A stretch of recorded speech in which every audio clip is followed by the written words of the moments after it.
So, first of all, Darren, lovely new yard. Tell us about the move.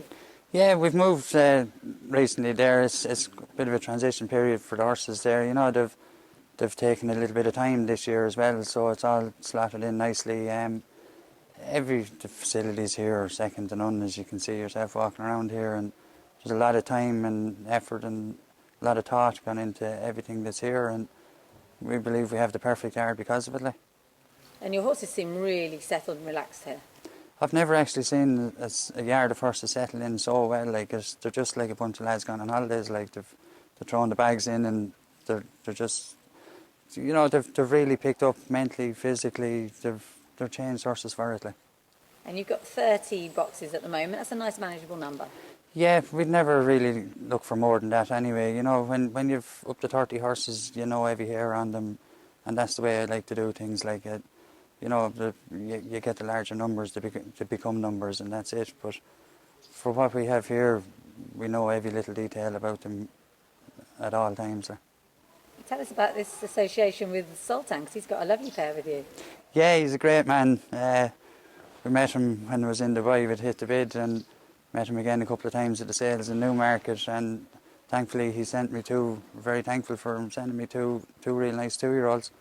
And lovely introductions for the two of them, and they're smart horses going forward. I'm very taken with JJ Jumbo, and you think he might be one that comes to Dubai next year? Yeah, well, the plan for him at the moment is that when he wins his maiden, he'll head out to Dubai for this carnival this year. He's going to be a very smart horse in the future. Like. And he just seems a really lovely, big, relaxed type. I'm quite taken with him. I think I just always like a flashy chestnut. Yeah, I think everybody that meets JJ is the same. You know, it's like the Sultan asked me to describe him one time, and I said if he was a human, he'd be your best friend, and he'd be some crack. Like he's just a gorgeous horse to be around in all ways. Like, you know. He is, and B United is Sultan's first homebred, which is an achievement in itself. It is, and especially to get one that like this lad. You know, he's had a lovely run there in Navan, his first run. He's a horse we won't overphase him this year.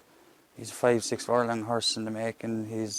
We believe he's going to be a smart horse down the line as well. Like, which to get actually have two horses in Ireland and both of them be smart, it's a big achievement. Like it's not something to be underestimated. And you mentioned winning a maiden. I mean, if you can win a maiden here in Ireland, you've got to be a good horse because it's so competitive, isn't it? It is one of the most competitive countries in the world. Like in Ireland, as everybody knows. Like, and you know you're taking on the best day in, day out. There's no hiding places in Ireland, and that's why when you win your maiden in Ireland, if you can step up a little bit, you can go anywhere off of that. How did you find last year with COVID and everything? Did you find it a particular struggle, or did it give you some time to sort of organise your move and build a few things? It helped us for the obviously getting things organised here, and personally it didn't affect my day because my day is spent with the horses anyway. I don't have a social life or anything that way, but it didn't change a lot for me, to tell you the truth, but it helped us, as I say, for to get the things organised in the new yard, and we've, you know, it was difficult for a lot of owners and a lot of people, all right, but thankfully it didn't bother us too much. And speaking of happy horses, lovely to see your retirees out there in the field. I think that's great. Yeah, we have our Legends paddock up the back there as well. We have a calf for Grey Danube was one there, that he was one of the top all-weather horses in Ireland. That a horse I bought cheap as a yearling actually from my brother Brian.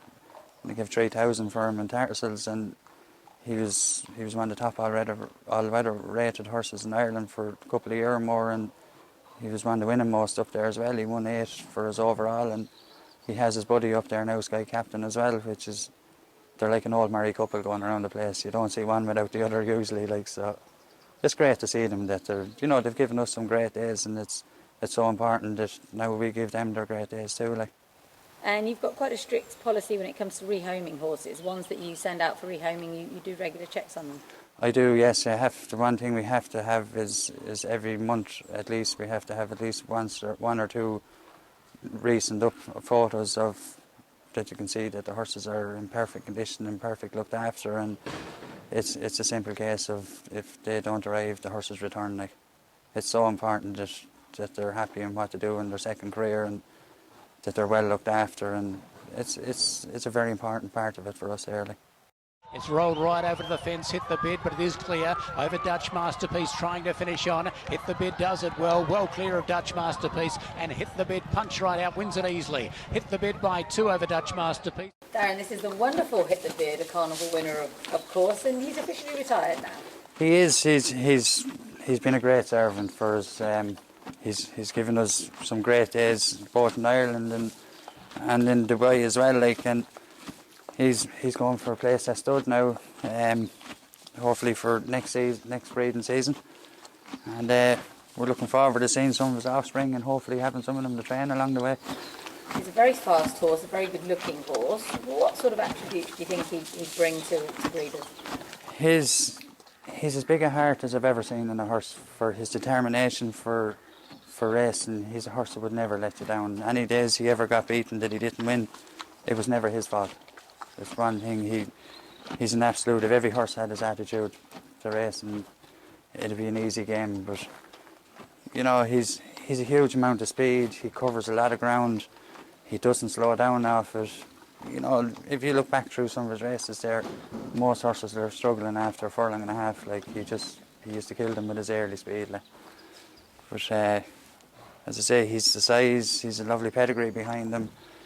He's the looks. He's the ability. He has everything. Like, he ticks all the boxes. What was the highlight of his career for you? Definitely Dubai. That was a magical day for me. It's probably one of my favourite places in the world to be in, and I've been plenty of places, and have a horse good enough to bring out there to win, it's one of the best days that I've had in my life anyway.